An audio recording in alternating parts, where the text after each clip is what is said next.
मूर्ख बकरी की कहानी। एक दिन की बात है। एक लोमड़ी भोजन की तलाश में जंगल में घूम रही थी। घूमते घूमते वह एक कुएं के पास पहुंची, जिसके चारों ओर दीवार नहीं थी। ये देखने के लिए कि कुएं में कितना पानी है, वह कुएं में झांकने लगी और अपना संतुलन खोकर कुएं में गिर गई। कुएं में बहुत अधिक पानी नहीं था, इसलिए लोमड़ी मरने से बच गई।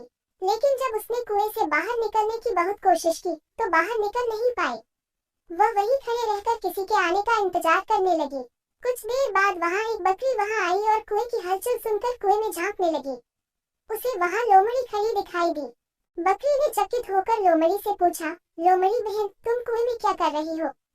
लोमड़ी को कुएं से बाहर निकलने का रास्ता सूझ गया था। वह मीठी वाणी में बोली, बकरी बहन, क्या तुम नहीं जानती कि कुछ ही दिनों में जंगल में सूखा पड़ने वाला है, इसलिए मैं यहाँ आकर बैठ गई हूँ। कम से कम मैं यहाँ प्यासी तो नहीं मरूंगी। तुम भी क्यों नहीं आ जाते? बकरी ने सोचा कि लोमड़ी सही कह रही है। पानी के लिए दर दर भटकने से अच्छा है कि कुएं में ही जाकर बैठूं। पहले जाने का फायदा भी रहेगा। ज्यादा जानवर कुएं में चले गए तो वे कहाँ मुझे कुएं का पानी पीने देंगे। यह विचार आते ही वह कुएं में कूद पड़ी। जैसे ही वह कुएं के अंदर पहुंचे, मौके की ताक में बैठी लोमड़ी उसकी पीठ पर चढ़ गई और कुएं से बाहर निकलकर जंगल में भाग गई। मूर्ख बकरी कुएं में पड़ी रह गई।